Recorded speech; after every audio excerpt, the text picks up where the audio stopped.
My preferred way of using them is I use tinctures a lot. And so I find that many of these evergreens prepare very nicely as tinctures. I personally prefer to utilize them fresh. This is because I find that fresh herbs tend to yield a more aromatic extraction when they're done fresh, as opposed to being extracted dry. This is simply because by virtue of drying, when you dry an aromatic herb, if you walk into the space and smell that herb, there's all of your volatile constituents floating around in the air that you're essentially losing out on and not going to be present in the medicine. So I personally really love these as fresh tinctures because they're very terpene rich. I typically will use a higher percentage alcohol for them. So anywhere between 70 to 80% alcohol, I find makes a very nice volatile, aromatic, stimulant expectorant, circulatory stimulating, antimicrobial property. Now, one of the things specifically to the Western Red Cedar is that the Western Red Cedar, which is Thuja plicata, that we've got in quite abundance here in the Pacific Northwest, I use a lot as a fungal remedy. So it's really, really great in the treatment of especially one thing that we see really common here, especially like I live kind of in the Bellingham area, which is a college town, and I can't tell you how many houses in that area were like college houses.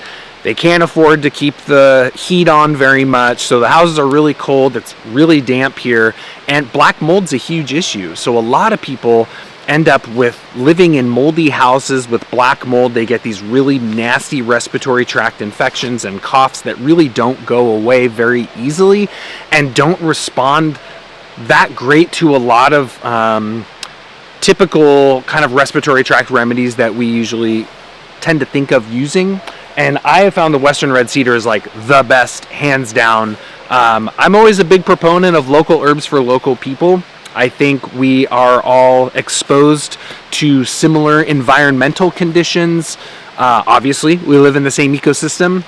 And so for that specific situation, I've actually used Western Red Cedar a lot for people with respiratory route issues due to being exposed to fungi, yeasts, molds, kind of environmentally in the home. And it's surprisingly common up here, actually, and it can make people really, really unwell. So that's one way that I've used the Western Red Cedar, and I typically am using that as a tincture.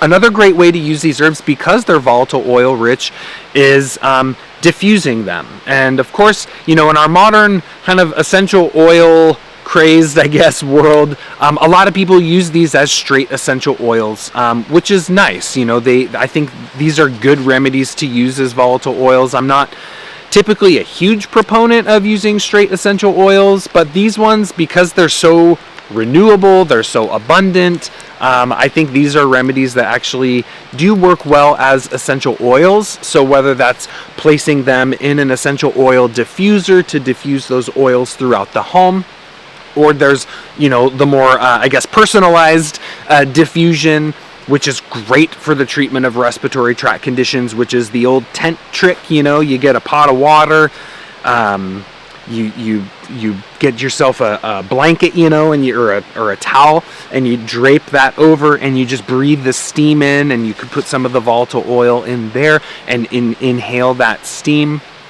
And the other thing, the way I like to do it, which is a little bit more of a folky way, I guess, probably not nearly as concentrated as that, but we heat our home with wood fire, right? And so we've always got the wood stove cooking. And for any of you that have lived in a wood-fired heated home, it can tend to really dry the air out. And so it's really nice sometimes to put a pot of water on the stove to just get a little bit of moisture in the air so you don't get too dried out.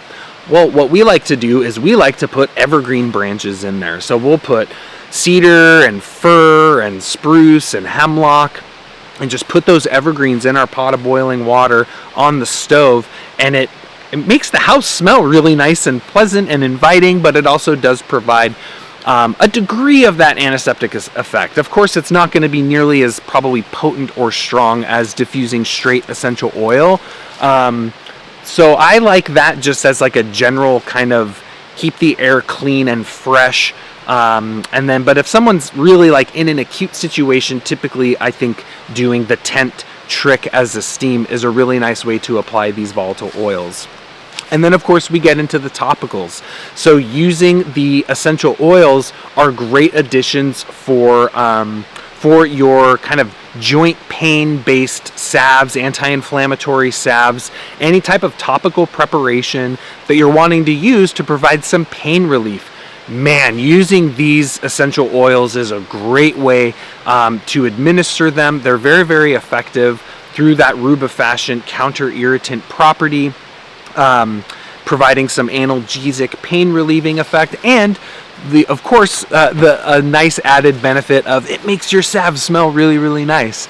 And so I've used typically things like poplar buds.